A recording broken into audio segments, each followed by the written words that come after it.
Yeah, good morning, John. How are you? Good, good. I'm hoping the kids stay asleep for a bit so I can finally listen in. How you guys doing? Yeah, doing really well. How was your sleep? Yeah, not too bad. It's been very stormy here. Oh, really? I think I'm gonna share my video today. I think that's nice. Yes, I'm here.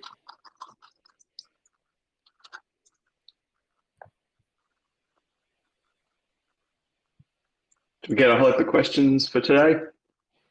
Yes, I've made a list of the questions we're gonna ask tonight, and I included every question I could find and Awesome. more. Hopefully Yeah, we hear from some of the others who are doing some farming as well. would be great. Yeah. Look at the bags under my eyes are unreal. I should sleep.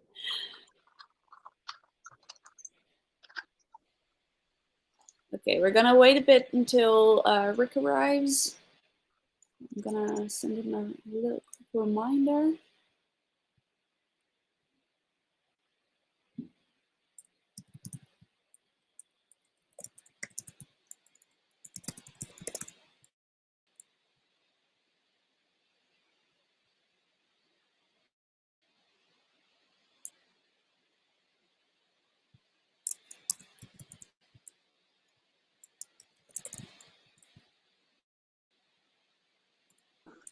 Greetings. Hey, Rick, how are you? Doing well, doing well. So good to have you here. Yeah, I'm glad to be here for sure. Are you ready for tonight's knowledge session on yield farming? Yes, I actually thought it was tomorrow. I'm like super busy today, but I will throw Oh, down some technical knowledge and everything for sure. perfect. Thank you so much for being here. Of course. All right, so tonight we're hosting the Earnable Academy Yield Farming Live Knowledge Session, which is a pretty mouthful to pronounce as a Dutchie. um, so welcome all.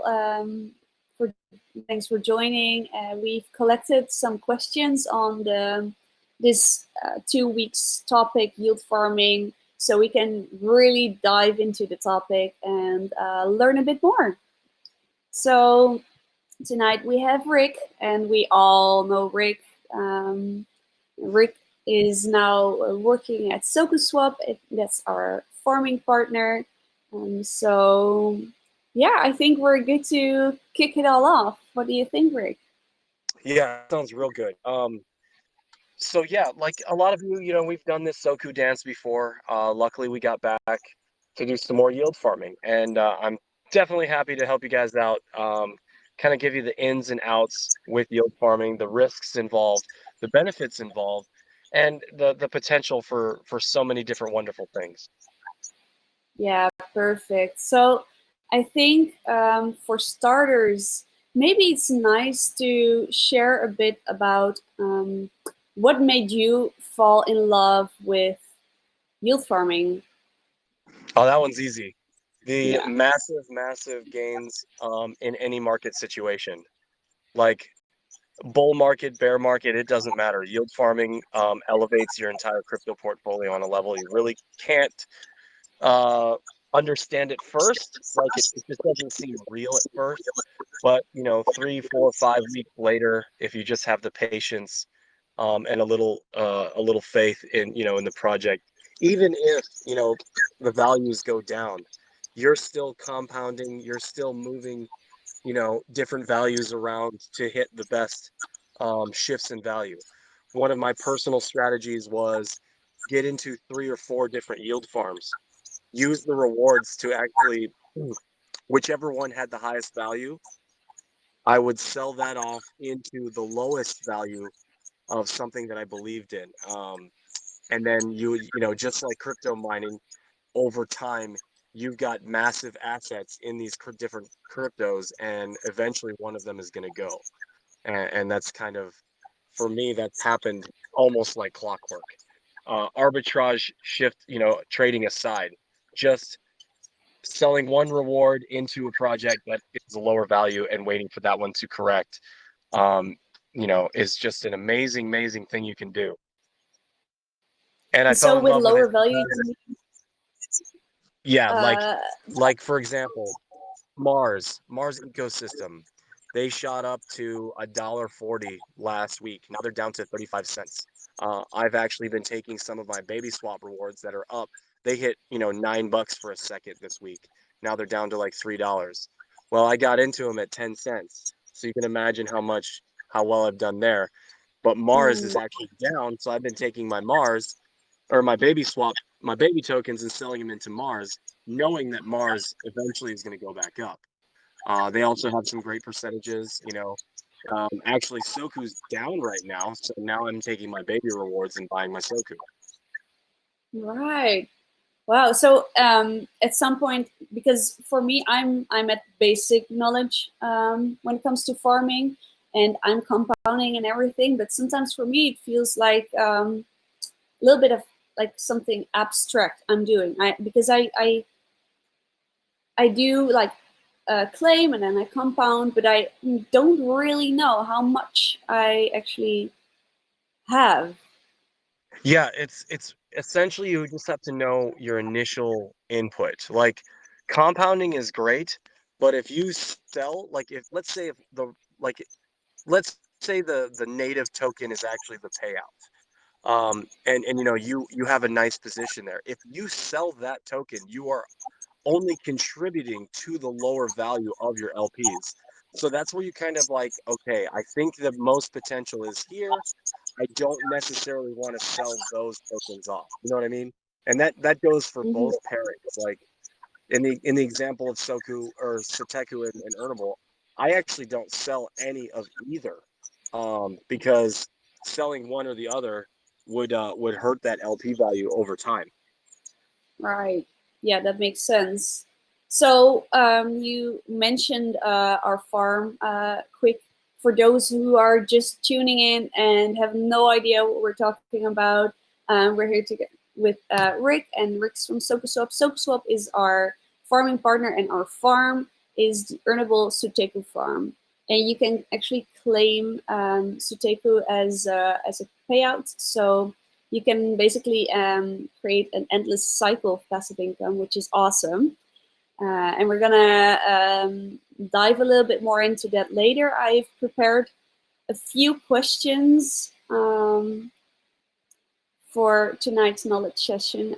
Jesus, I cannot even pronounce this, knowledge session.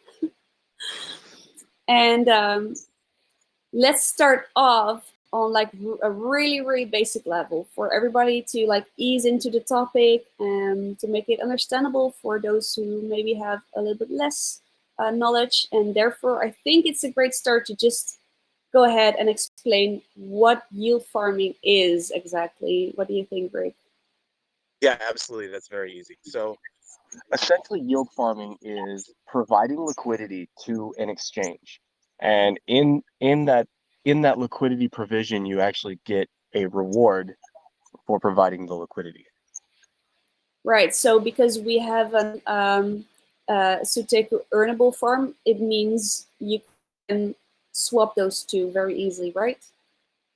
Yeah. Also. So essentially, you're adding liquidity to Earnable on SokuSwap and Suteku on SokuSwap. Now the pairing, the different pairings actually are, because somebody might sell Earnable for Suteku or Suteku for Earnable, and that's where we don't have the liquidity ourselves.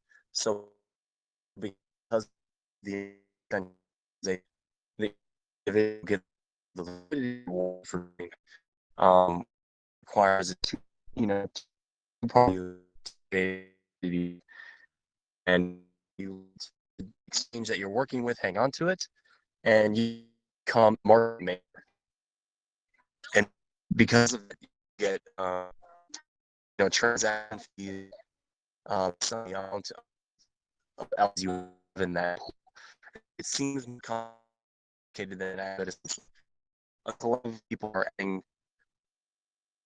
into exchange so that those transfers can happen.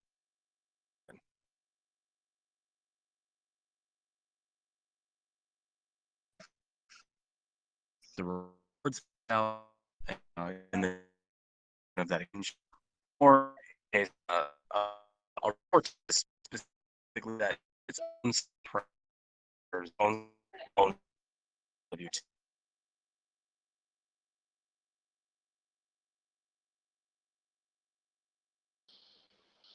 Hey guys, sorry for that. That was quite a lag. I am back. I'm not sure if it was on my side or on yours.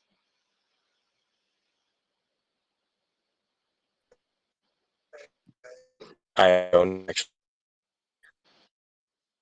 Yeah, I mobile. You guys lost. Apologize.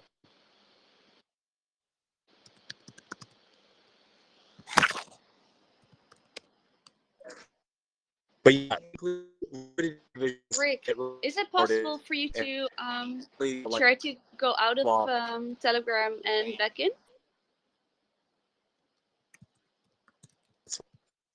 Fine.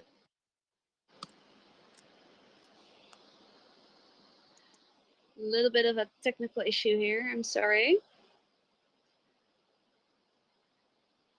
Anyone else experienced the laggy sound? I did. I didn't know what he was saying exactly. Just sounded like a robot.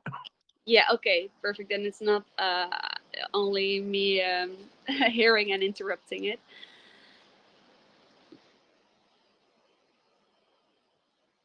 Let's see if it gets better. Just in terms of tracking what you're making, I've created a bit of a spreadsheet where I sort of track what's coming out and what's going back in, which has been quite helpful. Then you also, if you're good with spreadsheets, you can track what your price drop would be if you weren't in the farm.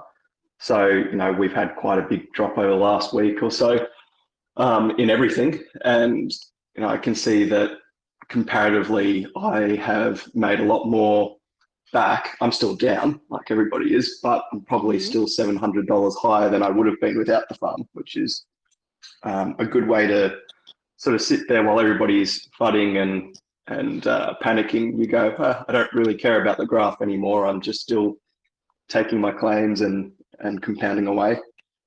That sounds so good. Can you maybe share this, or maybe we can see if we can make at least a shareable file out of this for those who are interested, because I am not good with numbers and I certainly need like some grip on what I'm doing. Yeah, I'll put it in our Google Docs and then I can teach it to you first before I sort of release it. It's pretty basic at the moment, so I'll clean it up a little bit and maybe make it a bit more user-friendly. Yeah, that would be great. So at the same time, I'm reading a message from Rick that they have lost internet and that there is a terrible service. So I am not really sure if we're gonna get Rick back right now. Just checking in. Can you guys hear me? Yes, you are. Okay, great. Sorry about that. Yeah, I'm on my mobile. We lost internet at the house. Well, good that you're back. Yeah, I hope it hangs in there. Uh-oh. What? It is okay now. At least I can hear you. Yeah, I'm sorry. I have really very poor service. Let's see how long it will carry it out. I will have to do some cutting in the video. Well, essentially, guys, yield farming produces a yield based on the amount of liquidity you have in a pool. What that means is you essentially hand over your LP tokens in an exchange to provide the liquidity for that exchange, and they reward you for it. It's not I'm trying to think. Because of the decentralization, this is what makes it necessary and actually so lucrative for everybody who gets involved. Yeah. So what And I'm always wondering is who is providing those rewards for farming? basically the exchange. I mean, I can tell you some rough numbers. SokuSwap is paying out roughly 10 to 15,000 a day in Suteku, and that's just coming straight from the Suteku deployer. So we, you know, liquidity is incentivized. So if we try to get more, usage actually helps pay for those fees as well. So, like, when SokuSwap becomes independent from PancakeSwap, now those liquidity provider fees will be, circulated into the DEX. So everyone who provides liquidity will actually get a small fee anytime there's a transaction within the exchange. Oh, right. So then at that point, the rewards come from this side, from this fee. Exactly. So, like, Yeah. for example, and Soku actually has one of the lowest transaction fees of all exchanges. That's kind of one of the reasons why I like it so much. And those fees, instead of going, into the exchange, they actually go to the liquidity providers themselves. The fee that Soku would collect actually refills the reward pools over time. So let's say we have a massive influx in value. Let's say Soku all of a sudden goes to like $60 a token. Instead of paying out, yeah, 3,000 tokens per $1,000 invested, you might only get, you know, 4 tokens, but every single transaction will help refill those tokens that get paid out. Yeah, And of that's course, perfect. yeah, and of course you would get the liquidity provider fee as you are essentially lending money to the DEX. So the more there are trades, the more you would earn. Exactly. Actually, that is precisely how it works. If Nice. that's why PancakeSwap is so big. I mean, you got to think everyone uses PancakeSwap until they find stuff like Bakery Swap, Mars Exchange, SokuSwap, all these other exchanges, Baby Swap, in fact, too. The more usage you get, the higher the rewards are going to be over time. So it's very tricky at the beginning of these because you have to incentivize people to come use the DEX. Essentially, you can get every single token and the Binance Smart Chain on SokuSwap. You just have to import the contract just like you would PancakeSwap. That becomes very exciting once we become fully migrated to our own system. We will also have Ethereum network, which actually we're getting ready to crack open here in the next, I think, week or so. Now we'll have Ethereum users coming through SokuSwap too. Oh, that's perfect. But we will be migrating to our own routers here in probably the next month or two. And that's where things really change. Like all of those liquidity provider fees get funneled through the DEX and into all of the liquidity providers. So you guys are here now. We might be migrating to our own routers. Earnable, you could get Earnable. Maybe there's even a cheaper price on SokuSwap for Earnable than there is on PancakeSwap.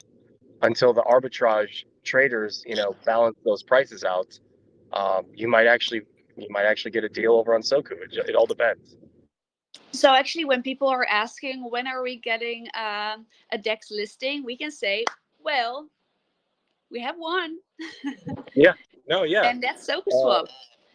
Yeah, I mean, right now you're listed on Soku right now. You got like everyone here. Nobody has to use PancakeSwap No. anymore. I mean, I don't actually use PancakeSwap ever. The functions on Soku are actually a lot easier. The tolerances are a little smoother, and it's very simple and straightforward. And I love it. Like I don't even use Pancake anymore. That's amazing. But yeah, Nice. we're trying to. We actually just started our marketing campaign as well. So, in Earnable is going to get indirect marketing through the SEO and the PPC that we're using with this marketing company we're using. Starts out slow, but we've already seen 1,100 hits on our on our analytics each day, and that Perfect. eventually will translate into hopefully tens of thousands, if not hundreds of thousands. I mean, who knows? Yeah.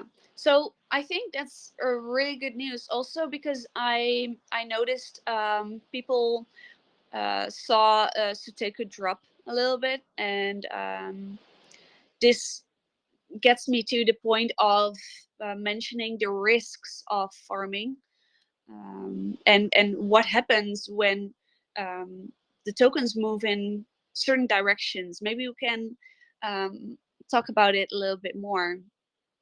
Yes, of course. So you'll always have risk in yield farming. Single token staking is obviously the safest thing you can do. You just put it in a staking pool. There's no factors other than market value that will affect your token's price, and you'll obviously get rewards. They usually aren't as high as yield farming rewards because yield farming has so much risk involved. And one of the things we're seeing is, yeah, we're seeing a very hard hit to Suteku. People, they get scared and it's going to sell off those tokens. That unfortunately does hurt the LP values.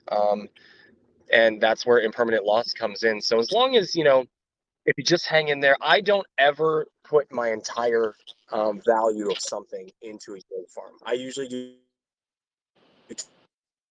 one froggy, I might do 50 or 60%. But, Right. because of that risk, I always only do up to usually a third.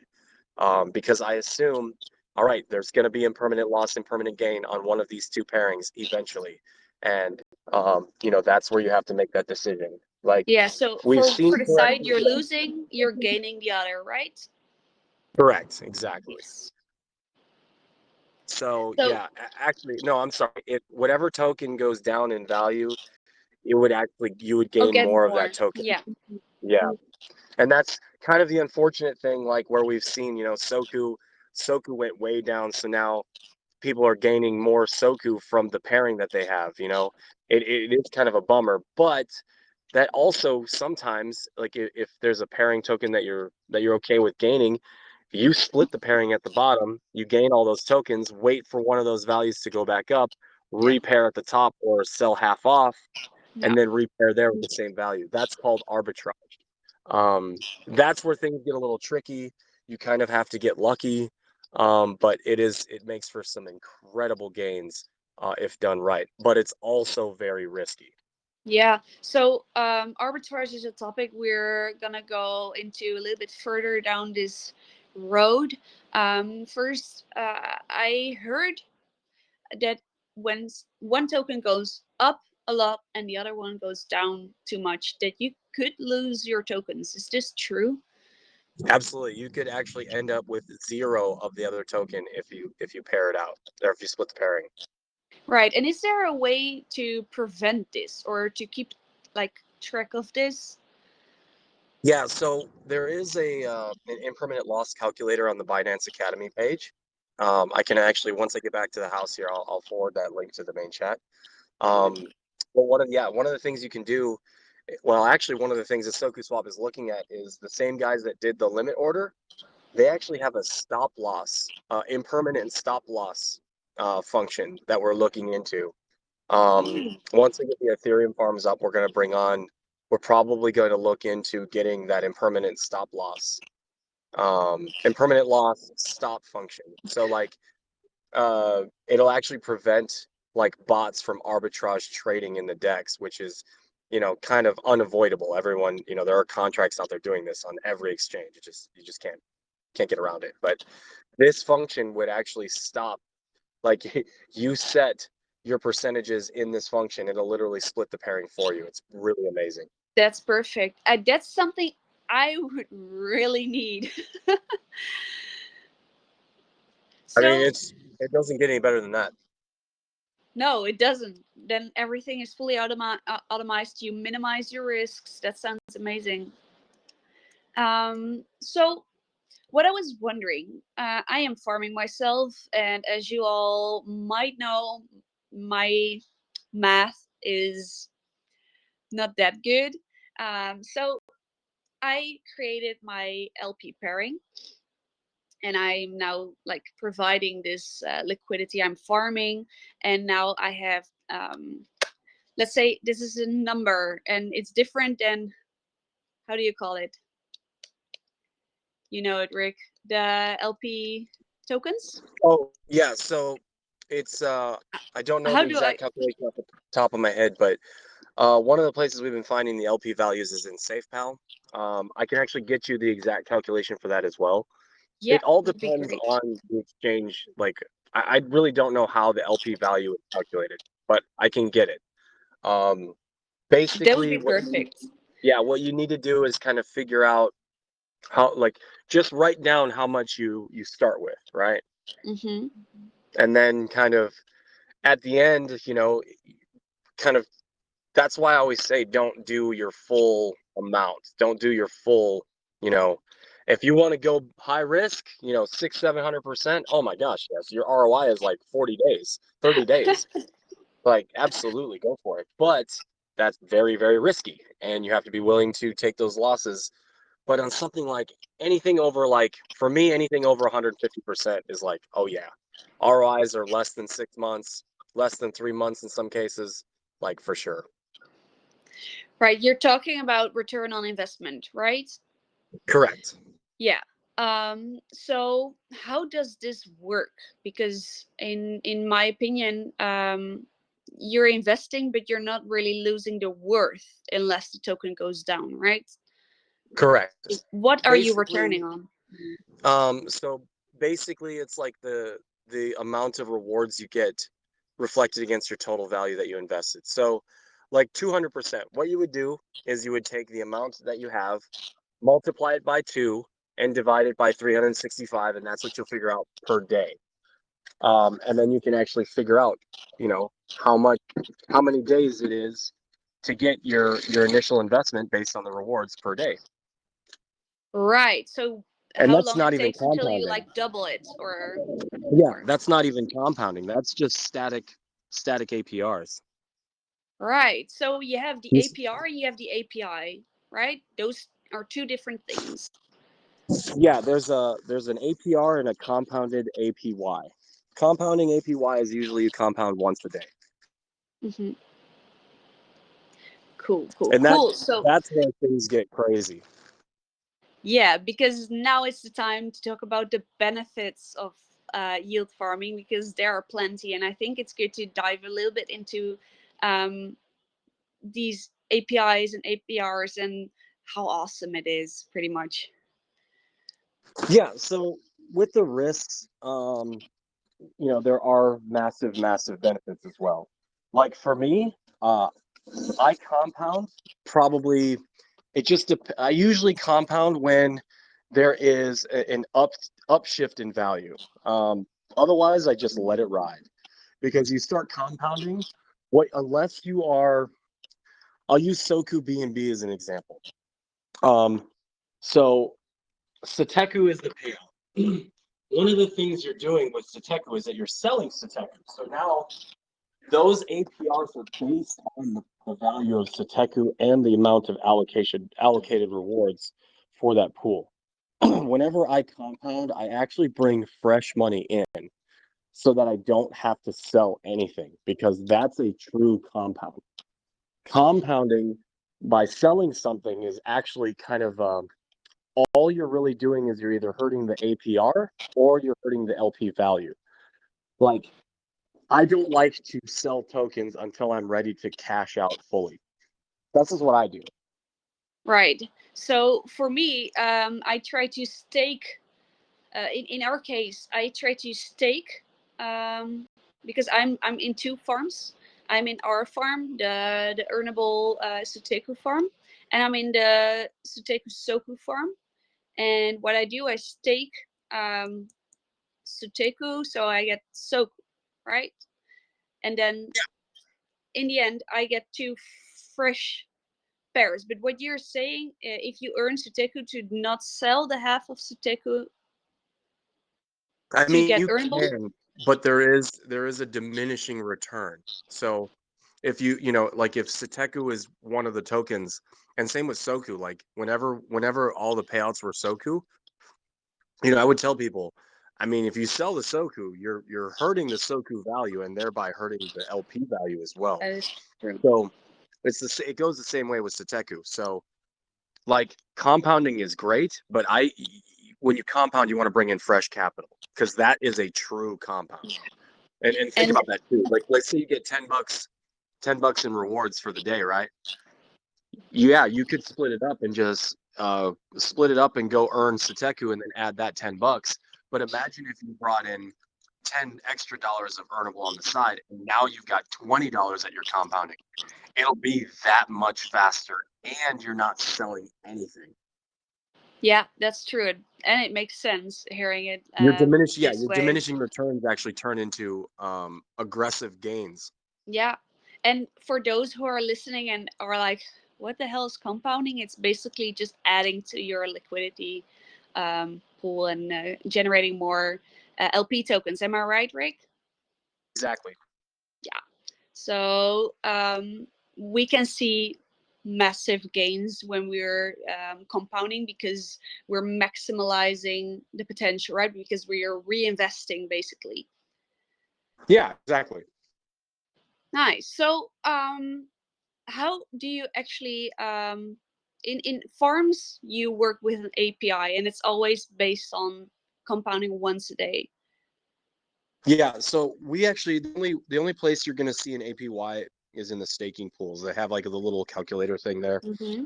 and it'll show you a compounded APY. APRs are just based on the current value of, with all the calculations involved, like the value of the token that it's based on and against the amount that you have. Let's see. Yeah, it's just whatever the allocation payout is based on the value that's currently there. Right. So that's Like I said, without APY. compounding. Yeah, APY is where you start to see what it'll be like.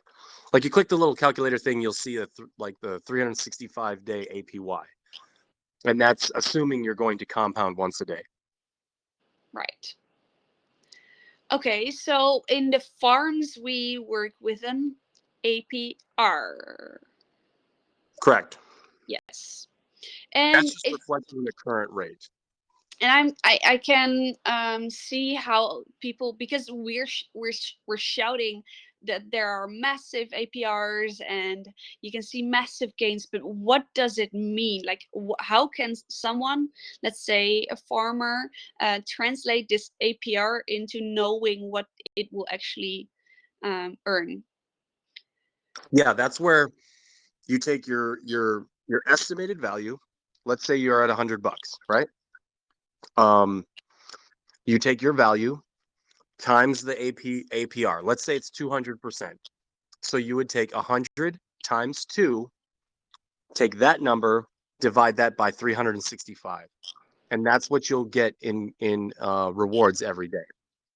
Right, so that's a really easy formula. I didn't know. That's amazing. Yeah. And that's every day. Non-compound. Yeah, that's non-compounding. So it's just at current value, this is what you'll get per day. That's great. So a 500% APR is really, really nice.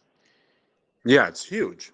Yeah. So we're having now somewhere close to 500% APR, if I remember correctly. Yep. I can't remember which one's off the top of my head, but yeah, I think there's one or two that are actually the Suteku earn might be the highest one right now. I think so, because I was looking this night and I was like, this is a really, really, really nice high number. But for me, it's abstract. I see a high number and I think, yes, that's good. But I never do the math behind it. Is it easy to do right now? Like, let's say we put in a pair of $100 and let's do a quick formula calculation, what you would earn per day. Give me 1 second.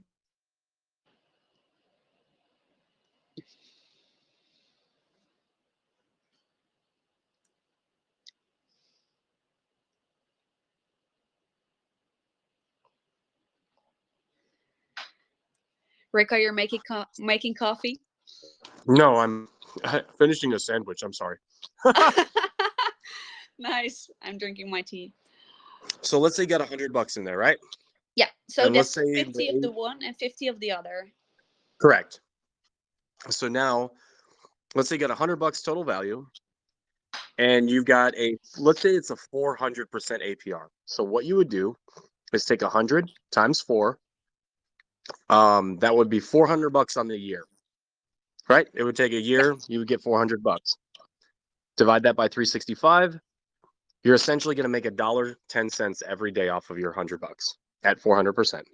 That's pretty nice. Without compounding, that's a free like $30 a month, just for Yeah, free. I mean your ROI is essentially in what 40 days,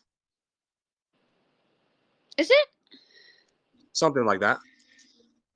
No, 30. No. No, it'd be 100 days. Yeah. Not Yeah. even 100 days. 90, I think. Yeah. And then you're completely safe, let's say, without risk. Well, I mean that's farming. So if in that time frame, if something shifts in value, of course there's going to be impermanent loss, impermanent gain. Yeah. But I mean, if any of those goes up in value, yeah, now you've got more value, earning more. Yeah, that's perfect. I think a lot of people underestimate the power of yield farming. And I think it's mainly because it can be so abstract and there are so many new things to take into account and new information you have to get used to. But I think the moment you start trying this is really, really grand. Yeah, I myself Also, am in 4 different farms, so I strongly encourage it. you're the farming millionaire on the pole. Someday. Yeah, that's nice.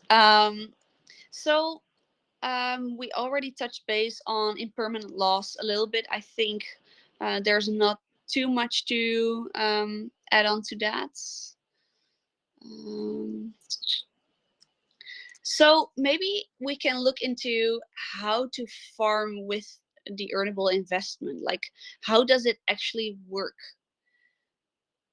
What do you mean? Like, where do you go? What steps do you need to do? But you're on your mobile right now, aren't you? Oh yeah, no, it's easy. I go through. So basically, you just got to go to the SokuSwap decks. So app.sokuswap.finance. It's very simple. You just go to the farms tab, and you just click the farm you want to get into. In this case, Earnable Suteku. You click the tab, and you just got to click Add Liquidity. There you will, once you're connected to the DEX, then you would just click whichever one. Let's say you've got $20 in Suteku, and let's say you've got $1,000 in Earnable. You'd click Max on Suteku, and it would auto-populate the other $20 in Earnable. So now you'd have $40 going into an LP. And that's where you kind of want to write down your information. Like, all right, I started with $40. Now you add liquidity, it creates an LP token. And then you would need to approve the contract and then stake those LP tokens, and you are earning in real time. That's so easy. I actually have some YouTube videos on how to add and remove liquidity, how to stake your LPs, all that stuff. Oh, nice. That's something we'd certainly look for adding to our YouTube too. I think it's good information for everybody looking for a way to farm. And also for those who are very interested in farming, tomorrow will be a really, really nice time to do it. We will have the tax-free period and something coming up. We have a really nice happy hour that's all about farming, and the details will be shared really soon. But it will help you to go in with a really small amount just to try, and also without the tax from Earnable. So if you want to go into the farm, tomorrow is like the best time to do it. Yeah, absolutely. That sounds awesome. That's what I thought that's what we were going to do tomorrow. I knew something was tomorrow. Oh, yeah, that's happy hour time. So moving on, we've already I see I've written down like all kinds of questions, and during this nice conversation we are answering them along the way. So I'm just checking if we didn't skip some parts, because I have on my paper here, how do I compound and what is so awesome about it. And maybe we can do like a little step-by-step compounding best practice summary. So let's say you are in the farm and you want to compound. What do you do? Yeah. So one of the things, because of Earnable's native reward function, I would strongly recommend is going to claim, like if we have some decent volume, get some, like that's where you could actually get earnable tokens from that volume. And then you actually be buying earnable at that point. And then combining it with your Suteku rewards. And then you can compound there, just add more liquidity and restake those tokens. That's probably ideal. Because then you're not actually selling anything and actually you're buying earnable at that point. That would be ideal. And I know not everybody has like enough tokens, or the volume might be pretty low, but that's where I strongly recommend either bringing in fresh capital if you can, or finding a way to get it in there without having to sell it. Right. So on the one side, you earn Suteku from the existing farm you're in, and from the other side, you claim or reinvest earnable rewards, and then you put those together. So you don't have to put in your own funds. Exactly. And you're just compounding free like funds into this farm. Yeah, because with all of these things, anytime you sell something, you actually, help facilitate the downward trend of that value. And that's where I strongly recommend getting into several farms. I mean, if you can, that's what I do for personal practice. Right, and it's also better for spreading your risks, I'd say. Exactly. Yeah. Total diversification. Now you have multiple ways to move things around based on different values, and that's kind of what I was touching on earlier. But yeah, I mean, essentially you could sell the Suteku off for 50% earnable and compound that way. But again, you're facilitating you're helping facilitate the downward trend of the value and actually hurting your LP value. Yeah. And actually helping facilitate the downward trend of the APRs as well. It's nice if you're on an uptrend, if let's say the reward token's on an uptrend, sure, capitalize, get value out of it. Sure, that is when I, compounded. But generally speaking, I would just kind of ride the wave, and then when I was ready to move out, then I would do my cash out. So you do your compounding when the token you would want to earn more on is high, or how does this work? So like let's say Suteku, because it is the payout, let's say it goes up 20%. I'm like, oh dang, okay. That's when I would maybe make a compounding move. Just because then, you're not actually hurting it. Like let's say like I said, we've seen a consistent downward trend recently, just because all markets are getting slammed. That's okay. And that's where like, okay, I'll probably hang on. We have seen some corrections, but like if all of a sudden we have a 30-40% influx, yeah, absolutely. I would catch some of those profits on that uptrend. Right. Nice. So there's also something called arbitrage in yield farming, and this is a little bit of an intermediate topic, I feel, but maybe we can make it as easy as we can make it, because this is a topic that is discussed in yield farming, and I myself, I cannot really get a good grasp on the concept of it. So maybe you can explain to us, what is arbitrage? Yeah, of course. It's just one thing to keep in mind. It's very tough to do with a taxed token, because you really have to, know where your top is versus where your bottom, like where your entry point is. So let's say you get an earnable, and your $1 worth of earnable is now worth $1.50. Well, that's a 50% increase. That would be okay to split your well, no, because that's 30%. It really doesn't work with tax tokens, because there's so much losses that you could incur from all of these transactions, Oh yeah. But like Soku BNB, for example, there's no taxes on either of those, right? So what you could do, this is what arbitrage is. If Soku goes up in value, you want to split the pairing on the way up, because you don't want to lose your Soku in that case. But then again, it's also BNB, and that'd be okay to get those. So basically, split the pairing um, at the top or whatever, or wherever you're at. You could sell off Soku for a profit to get BNB, and then wait for Soku to go down in value. And then go back in. Yeah, or well, see, there's several ways to do it. Let's say Soku skyrockets in value. You split the pairing, sell off your Soku for profits, and then actually repair it, right? So let's say you want to get back into the same value. You repair it at the top. Let's say Soku comes down in value. Now you gain Soku tokens from your BNB. That's where you would also want to split the pairing and then actually take all of your BNB and buy Soku, because now you're getting more Soku from the downward trend, the loss of value of Soku. You would actually gain a bunch of Soku from that BNB in the pairing that you're in. And now at the bottom, because Soku is a low value, you would take your BNB and buy all Soku and then just wait for the uptrend.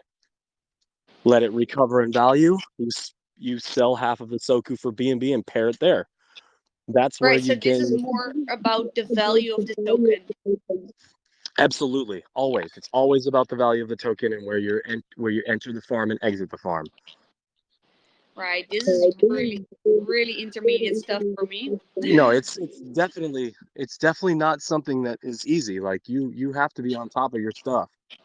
Like if you ain't paying attention, you could lose big time. You could also miss massive potential too. Yeah, that's true.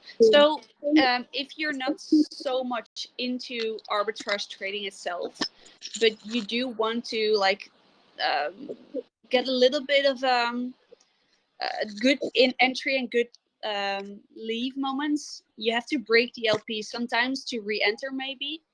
For sure. Yeah. So how much, like how often do you do this? Like for in your case, let's say for one farm, is this something you do often, or?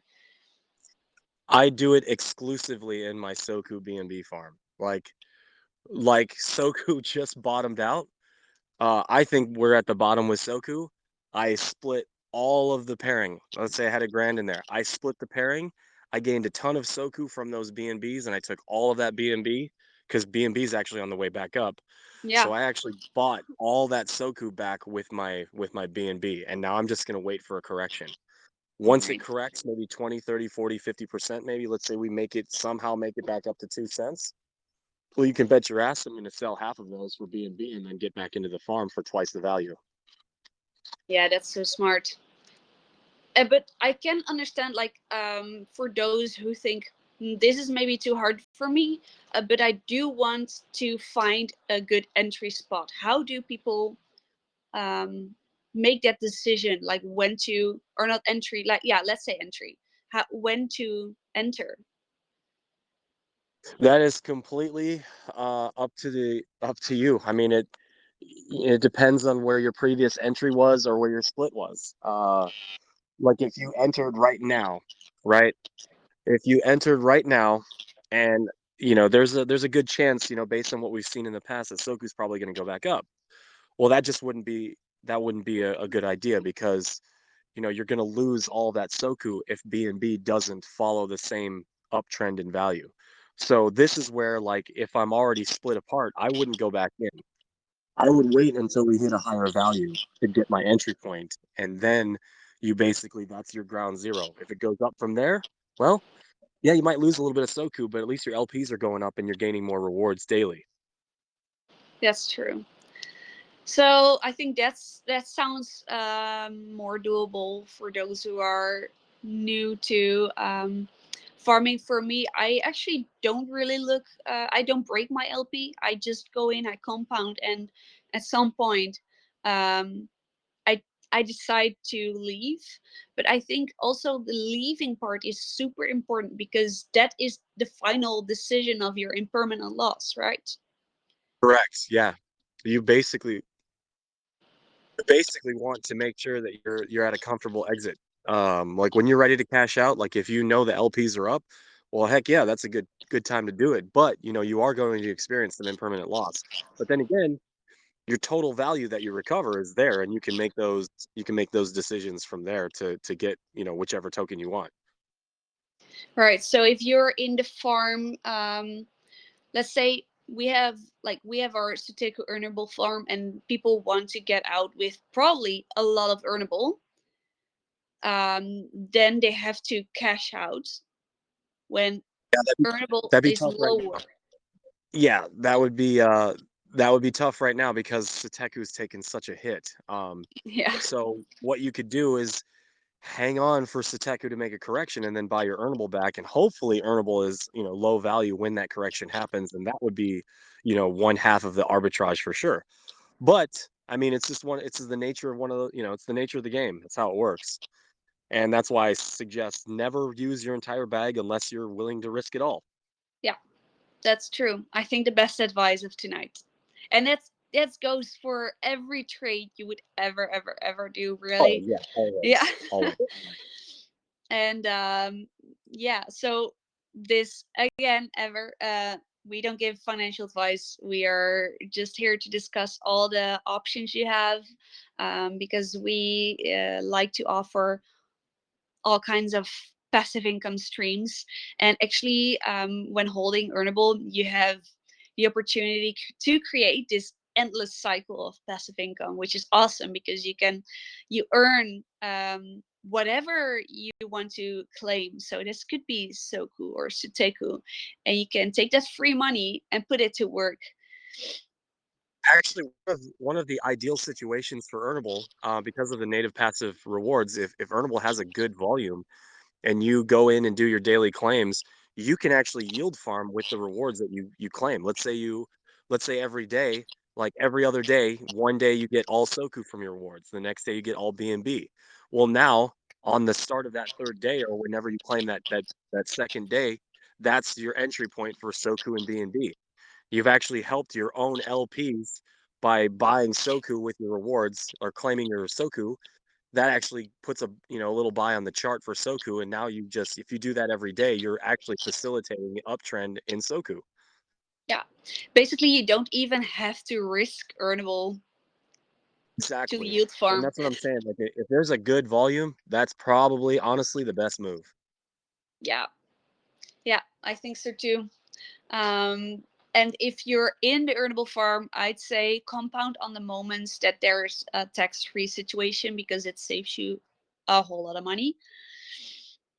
It's Especially if you're in at the right, like if the tax-free day falls on like a nice uptrend, for sure. Cash out what you need, take what you need, and then put back in what you don't, and what you're willing to risk, for sure. yeah. So for now, we have just a couple of questions left.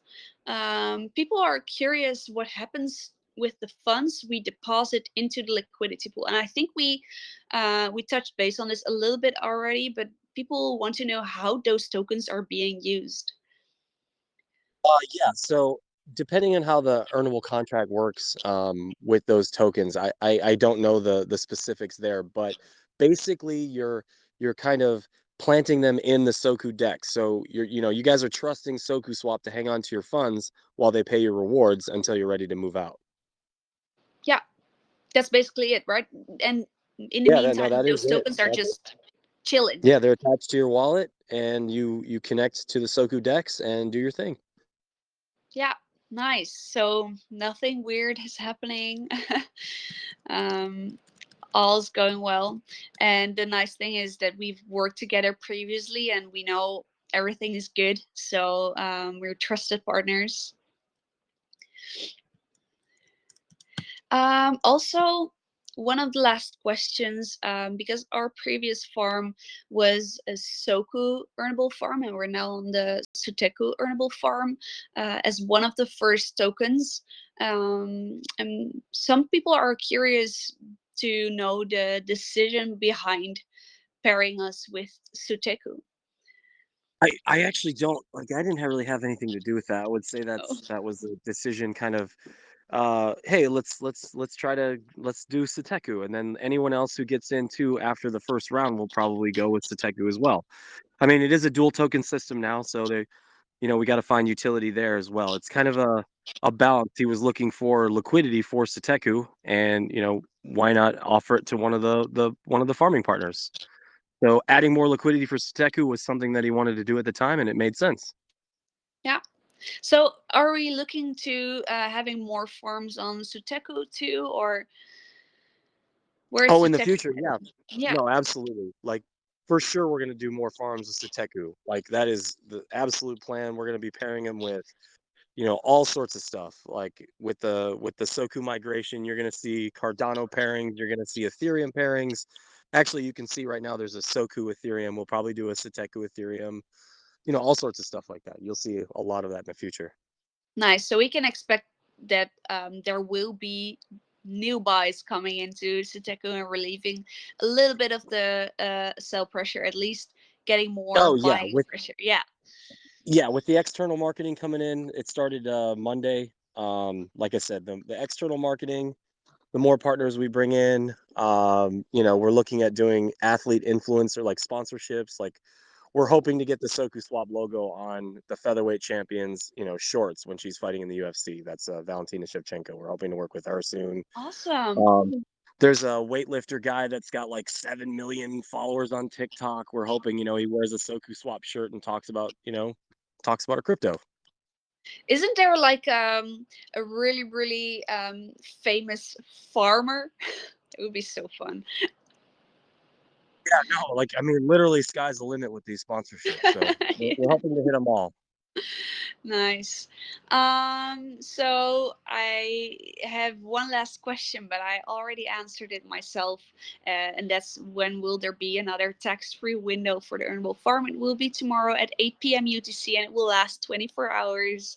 So if you're now convinced to go into this farm and farm earnable Suteku, then definitely go for it tomorrow, because that's one of the best moments in terms of tax to enter the farm. And I think it'll essentially save you 30%. I mean, you think if you come out or go in, that's 15% each transaction. So yeah, if you guys are looking to get into it, definitely take advantage of that tomorrow. Yeah. And now we've answered all the questions that were submitted and that we've prepared for you.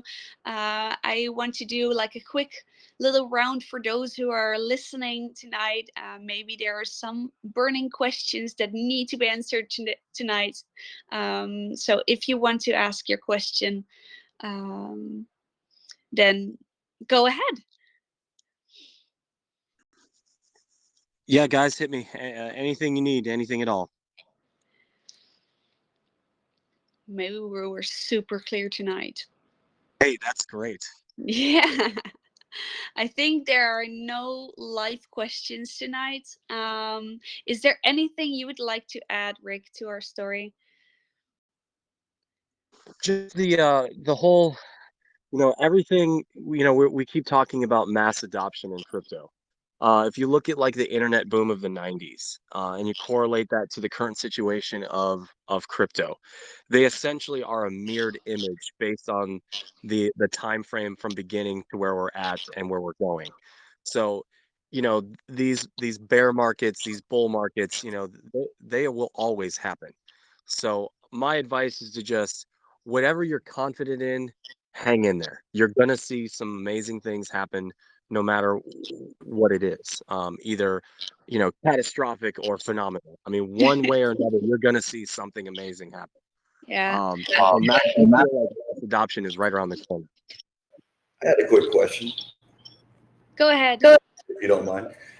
Yeah, on the earnable dashboard, it represents your rewards in BNB until you claim the particular token.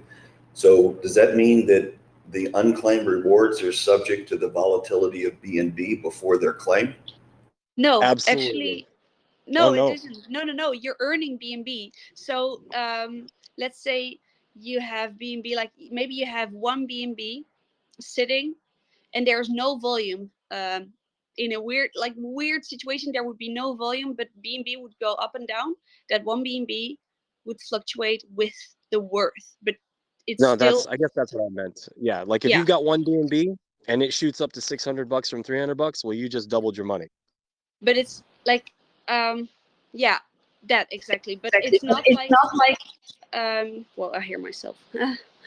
It's not like if BNB is worth more, you receive less rewards. That's not the case. Right, but I think I'm pretty much a veteran of these reflection type coins. I've been in this market for a while. And one of the benefits of selecting a reflection coin is because you've chosen that coin that you want exposure to, or perhaps you choose stable coin if you want no market exposure. And so it's just a little unusual that you're not actually getting reflected in the chosen coin until you select and then add it to your wallet. So you are subject to the variances of BNB in the meantime, and that's my point. And that's, it's a little unusual. Well, yeah, you are subject to the value of BNB, but you have those BNBs no matter what. Like Tess said, if you've got one BNB to claim, you've got one BNB to claim no matter what. Like once it's reflected in your dashboard, that's what you get, and whatever that value is, that's what you get. I mean, it's not. If you're sitting on one BNB and all of a sudden it loses 20%, you're not going to go to 0.8 BNB. That's what we're trying to say. Sure, and I understand that, but essentially you're only being reflected in BNB because I could just download the BNB and go buy one of those other coins. So it's not really reflected in various coins. And that's what's so great about it in essence. Like for Soku example, like, we're still very early, so use that BNB and let's say you claim Soku. Well, that goes against the AMM DEX. So that's very cool. Like if you already have a bunch of Soku and you start using your BNBs to get Soku, you're actually producing transactions against the AMM DEX in the form of Soku. So whatever that value is, it's very similar to crypto mining. Like a lot of these miners, I'll use pro hashing or unminable as an example. You're mining Ethereum, but these exchanges will actually do the exchange in the equivalent value of the token that you're getting paid out in. Essentially, that's what's happening here. So yeah, you get it. Sure. Okay. Well, thank you for clarifying that. No problem. Thank you for the question. Is there anyone else with a burning question tonight? And if not, no worries. We just keep chatting and rounding this up. You will have a little bit more of an opportunity. But what you mentioned, Rick, earlier about the internet, the start of the internet, is something I keep telling to people all around me. And like, this is the start of something that will never go away anymore. And I think it feels the same as the start of the internet, when there were these early adapters, these early these early cowboys, and they were just like riding the wave of the new thing called the internet and starting businesses and startups, and they were running on the internet. It's what we do now is exactly the same. We have this new kind of network and different networks actually, and we're starting all kinds of businesses on this network providing utility, which is pretty much the same, and we're earning money alongside of it, which is awesome. So Yeah, I actually posted the correlation I was talking about in the main chat there. You can see the graph is almost identical. Checking it out now. Oh, whoa. And this is about like the mass adoption, right? I think we are now looking at like 4 or 5% of the total world population that's into crypto. But I think at some point there's not into or not into crypto anymore. It's just I think we're less than 1% globally. Really? Yeah, like of the respective population that is capable of using crypto, I think we're like less than 1%. I mean, it's just over 100 million. I think it's just under 200 million wallets according to Binance. Wow. And that's not just Binance, that's total wallets. So imagine if we quadruple, we go to 600 million people have adopted crypto. Effectively, whatever you're holding can be worth 600% at that time. Jesus, yeah, that would be a dream, really. But I think it's gonna be a dream that will be coming true, really. I think that's awesome. Yeah, I don't think if, I believe when. When, yeah, also I see like the cycle, because usually we have like really high peaks and then like super long bear markets, and that's the trend of last 4 years, 8 years. And I feel like now we're getting to, like, we still have high peaks and low lows, but they don't last that long anymore. I think the crypto market is a little bit like going into like stabilization mode for as far as crypto goes, and I'm not sure if we would expect like a crazy bull market and a crazy bear market. I think it's going to be somewhere more balanced this time. What do you think? Yeah, I mean, in the United States, we, I now please for you guys around the world, don't take this the wrong way, but Americans have a lot of money, and honestly, Americans are not into crypto like the rest of the world. So you kind of can do the math there. One of the largest markets has not even been tapped yet, truly. Yeah, big potential. That's kind of So crazy. Like I get excited when I talk like this. Like, what if all of a sudden, 20% of the prospective population gets into crypto? I mean, that's insane. I mean, that we're is less than insane. 1%. We could 2,000 times our current value. Yeah, and which is also awesome, tapping into this.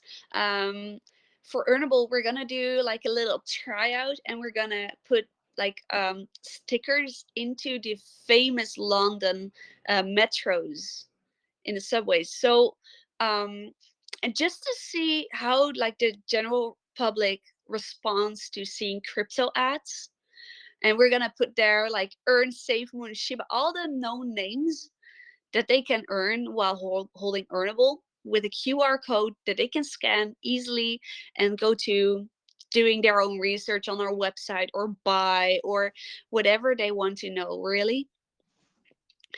And I'm super curious to see how this will turn out. Is a really nice experiment also for getting more people into crypto. Yeah, you can imagine how expensive that kind of marketing really is. Soku was looking at doing the Boston subway, like all of the hanging banners and stuff like that, like Yeah. along the train itself, by the markets, to basically cover that entire main station was like 170,000. We just couldn't do it at the time. But you can imagine how much, Yeah. you get 1 million people a day walk through there. If just 1% of those people go, oh man, I'm down to get into some crypto, go to SokuSwap. Holy smokes. Exactly. So this is our time to like go, like, how do you say, like merge into the people who are not knowing too much about crypto yet but are interested, and there are some really big opportunities there. Yeah, and they're just going to get bigger, bigger, bigger, and better over time for sure. And easier, I think, because one of the things I've heard, like my parents are in crypto, people know they are like big Earnable holders, and they're like our biggest fan. But one of the things my mom always complains about, like, it's so hard to buy this stuff. How can this not be easier? And I'm super happy there are a few companies like that enable buying with your credit cards, but they're not enough. Yeah, one of the things, actually, one of the videos I made was how to go from Coinbase, a know your customer system, into a private wallet, and the cheapest and easiest way to exchange. The example I use is you get into Coinbase, and again, not everybody can use Coinbase, but you get into Coinbase, you verify your stuff, and then you buy Stellar Lumens. Now, Stellar Lumens is a true transfer protocol coin. They're some of the cheapest for fees. And actually, like SafePal wallet has a bridge built in. So you can actually send your Stellar Lumens from your Coinbase account to your wallet, and then use the SafePal bridge to actually transfer to BEP20 Binance, which is Binance Smart Chain. And then now you've got, instead of paying 4.5% on Trust Wallet through like what is it, that Moon IO, or the what's the other one? I forget the other one. But anyway, it's cheaper to do that in Coinbase and send it. You have a few more steps, but it's actually quite a bit cheaper to actually transfer from Coinbase to your SafePal and then get your BNB that way. Yeah. So for us, this sounds super easy, right? Because we do this every day. But someone like my mom, it's going to take a few years. Step-by-step video on how to do it. Like literally, it's a step-by-step. You get to hear my raspy voice tell you how to do it. I'm sure she would love that. So I know there was one question. I think this is going to be our last one before we wrap up this really, really nice and chill session. Uni Adelina, you want to take the stage? No, I just pressed the button by accident. Oh, perfect. No worries. Okay, I think it's time to wrap it up and call it a night. So I wanted to thank you, Rick.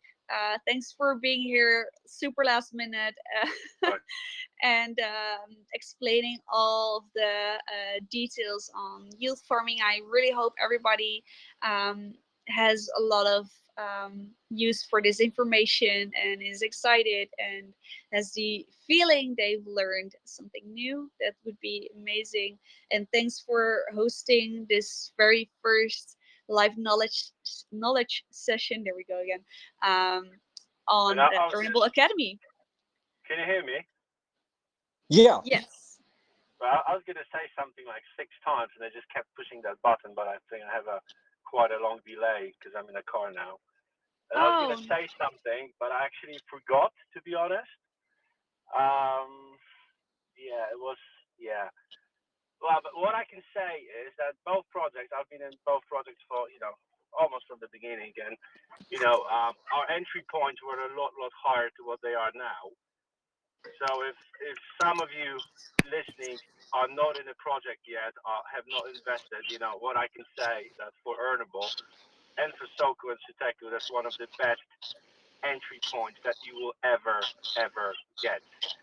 So yeah, look at the APRs and look at what's happening with Earnable, and if you do believe in the project, if you want to try, just go in now because you're never gonna get it better. Simple as that. That's a really, really nice way to end this knowledge session. Thank you. No worries. Yeah, everything's on the discount. Yeah, for sure. So thank you, Rick, again for joining tonight and telling us more. And I'm looking forward to the next couple of days/week for more. Yeah, thank you guys for having me. Pleasure as always. And as always, if you guys need anything, don't hesitate to send me a DM. I'm available always, and I'll catch you on the flip side. Yeah, thank you so much, Rick. Bye, guys. Bye, guys. Thank you. Thanks for listening. Thank you, guys.